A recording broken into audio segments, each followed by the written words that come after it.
காவேரி வந்து ஒரே யோசனையா வண்டி ஓட்டிட்டு இருக்காங்க. அடுத்து வந்து இங்க என்ன பண்றாங்க, காவேரி வந்து ஆஃபீஸ்க்கு போறாங்க. அங்க விஜய் என்ன பண்றாரு, காவேரி கிட்ட சைன் வாங்குறாரு. அத பார்த்து காவேரி அதிர்ச்சி அடையறாங்க. உடனே வக்கீல் சொல்றாரு, சீக்கிரமாவே டைவர்ஸ் கேட்ச்சிடும். எந்த பிரச்சனையும் கிடையாது. இவங்க மியூச்சுவலா பிரிஞ்சிடலாங்க நீங்க" அப்படின்றாரு. அத கேட்டு காவேரி அதிர்ச்சி அடையறாங்க. "ஏங்க இப்படி பண்ணீங்கன்னு" சொல்லிட்டு அழறாங்க. "ஏன் காவேரி இப்படிலாம் பண்ற? நீ சைன் போட்டு குடுத்து தான் ஆவணும். வேற வழி கிடையாது. இங்க பாரு, நம்ம 2 பேரும் வந்து அக்ரீமெண்ட் போடும்போது இதெல்லாம் வந்து சேர்ந்து தானே வரும்" அப்படின்னு சொன்னோனே அதிர்ச்சி அடையறாங்க. இப்படி பண்ணுவீங்கன்னு எதிர்பார்க்கலன்னு சொல்லிட்டு மனசு கஷ்டப்படுறாங்க காவேரி. அப்படியே நினச்சு பார்க்குறாங்க காவேரி வண்டி ஓட்டும்போது. அப்படியே வந்து வண்டி எடுத்துட்டு போய் ஒரு இடத்துல மோதிடுறாங்க.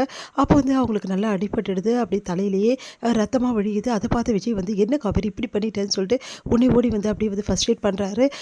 அப்போ பயந்து போகிறாரு. காவேரியை பார்த்துட்டு, "காவேரி உனக்கு ஒன்றும் இல்லை காவேரி, பயப்படாத" அப்படின்னு சொல்லிட்டு அப்படியே பார்க்குறாரு.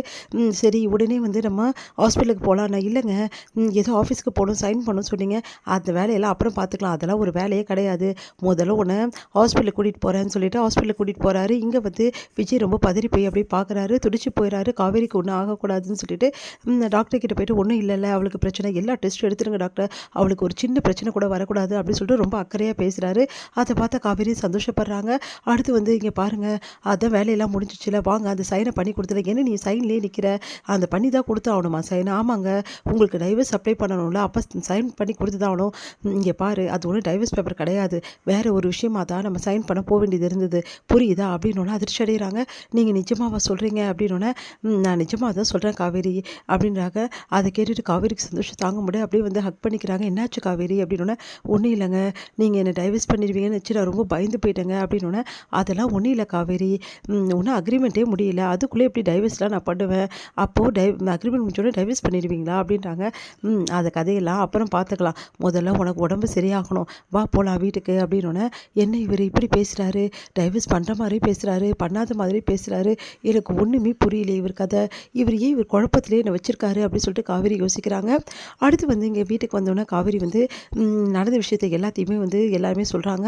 அப்போ வந்து எல்லாருமே பயந்து போகிறாங்க. சாரதா ஓடி வந்து, "இன்னைக்கு இப்படி ஆயிடுச்சே, ஒரு நல்லது நடந்துச்சுன்னு நினச்சா காவேரிக்கு இந்த மாதிரி ஆயிடுச்சுன்னு" சொல்லிட்டு ரொம்ப பதறி போகிறாங்க. "வா காவேரி வீட்டுக்கு போகலான்னு" கூப்பிட்றாங்க. "இல்லைம்மா இல்லைம்மா, அது வந்து" அப்படி சொல்லும்போதே விஜய் வந்து, "பரவாயில்ல காவேரி, நீ வீட்டுக்கெலாம் ஒன்றும் போக வேணாம், நானே காவேரியை பார்த்துக்கிறேன்னு" சொல்லிட்டு விஜயை பார்த்துக்கிறாரு. அடுத்து வந்து இங்கே வெண்ணிலா வந்து தூங்கிட்டு இருக்காங்க. விஜய் சொல்கிறாரு, "தாத்தா, வெண்ணிலாவை ஃபுல் அண்ட் ஃபுல் ஒரு 2 நாளைக்கு நீங்கள் பார்த்துங்க தாத்தா, காவேரி கூட நான் இருந்து பார்த்துக்கணும், அவளுக்கு ரொம்ப உடம்பு சரியில்லைல்ல, அவளை நான் பத்திரமா பார்த்துக்கணும்னு நினைக்கிறேன் தாத்தா, இந்த டைமில் அவளுக்கு ஒரு நல்ல புருஷனாக நான் இருக்கணும், பொண்டாட்டியை எப்படி கேர் பண்ணிக்கணும் நல்லாவே தெரியும் தாத்தா" அப்படின்னு சொல்லிட்டு போகிறாரு. இது எல்லாத்தையுமே வந்து ராகினி பார்க்குறாங்க. ராகினி டென்ஷன் ஆகிடுறாங்க. என்ன இந்த விஜய் இப்படி மாறி போயிருக்காரு, ஒன்றுமே புரியலையே, வெண்ணிலா கூட அப்புறம் பார்த்துக்கிறேன்னு சொல்லிட்டு காவேரியை போய் பார்க்குறாரு. இந்த நிலைமை போயிட்டே இருந்தால் அப்புறம் விஜயும் காவேரி ஒன்றா சேர்ந்துருவாங்க. அதுக்கப்புறம் ஏன் நிலைமை அவ்வளோதான். அப்புறம் நான் சொன்னதெல்லாம் காவேரி செய்யவே மாட்டாளே, கேட்கவும் மாட்டாளே, முதல்ல இந்த வீட்டை விட்டு கூட போக மாட்டா, இப்போ என்ன பண்ணலாம் அப்படின்னு சொல்லிட்டு யோசிச்சுட்டு இருக்காங்க. இங்கே வந்து காவேரி கேட்குறாங்க, "இல்லைங்க, நான் பார்த்துக்கிறேன், என்ன எனக்கு எந்த பிரச்சனையும் இல்லை, நீங்கள் வெண்ணிலா போய் பாருங்கள், அவங்கள காலேருந்து நீங்கள் பார்க்கலல்ல, அதெல்லாம் ஒன்றும் பிரச்சனை இல்லை காவேரி, தாத்தா பார்த்துப்பாரு, இப்போ அதுவா முக்கியம், இங்கே பாரு, நீ ஏன் ஸ்ட்ரெஸ்ஸாக இருக்க, முதல்ல நீ வந்து ஏதாவது சாப்பிடு" அப்படின்னோடனே, "இல்லைங்க எனக்கு எதுவும் வேணாம், இங்கே பாரு, பாலாவது குடிச்சிட்டு படுக்கணும்" அப்படின்னு சொல்லிட்டு, "நான் போய் உனக்கு பால் எடுத்துட்டு", "ஏங்க நானே எடுத்துக்கிறேங்க, எனக்கு தலையில் தானே அங்கே லைட்டாக அடிபட்டுருக்கு, கை கால்லாம் நல்லா தானே இருக்குது, என்ன கை கால் நல்லா இருந்தால் அதுக்காக நீ எடுத்துப்பியா, ஏன் நான் கொடுக்கக்கூடாதா, அப்புறம் உங்கள் இஷ்டம்" அப்படின்னோடனே அவரே பால் காய்ச்சி கொண்டு வராரு. "இந்த காவேரி குடி" அப்படின்னோடனே, "எனக்கு வேணாம் சொன்னால் கேட்க மாட்டிங்களா, குடி காவேரி" அப்படின்னு சொல்லிட்டு வம்பு பண்ணுறாரு. "சரி மாத்திரை போட்டியா, இந்த மாத்திரையெல்லாம் போடணும்" அப்படின்னு சொல்லிட்டு ஒன்று ஒன்றா எடுத்து கொடுக்குறாரு.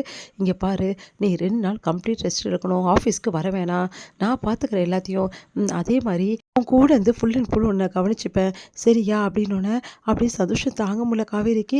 உடனே வந்து இவ்வளோ அன்பாகவும் இவ்வளோ வந்து அக்கறையோடும் பேசுகிறாரு, என்னை அப்படியே பார்த்து பார்த்து தாங்குறாரு. அப்புறம் ஏன் என்னை விட்டு பிரியணும்னு நினைக்கிறாரு, ஒரு பக்கத்தில் என்னை பிரிய மாட்டேன்னு சொல்கிறாரு, இன்னொரு பக்கத்தில் பிரியறதுக்கான ஏற்பாடும் பண்ணுறாரு, கேட்டால் இல்லைன்றாரு. எனக்கு ஒன்றுமே புரியலையே கடவுளே, நான் ஏன் இந்த குழப்பத்திலே இருக்கேன், இந்த குழப்பத்தில் தான் நான் வண்டி எடுத்து போய் விட்டுட்டேன் அப்படின்னு சொல்லிட்டு என்ன பண்ணுறது திரும்ப காவேரி தவிக்கிறாங்க. விஜய் கிட்ட கேட்குறாங்க காவேரி, "நிஜமாவே என் கூடவே இருப்பீங்களா?" "உன் கூடவே தான் இருப்பேன் காவேரின்னு" சந்தோஷப்படுறாங்க.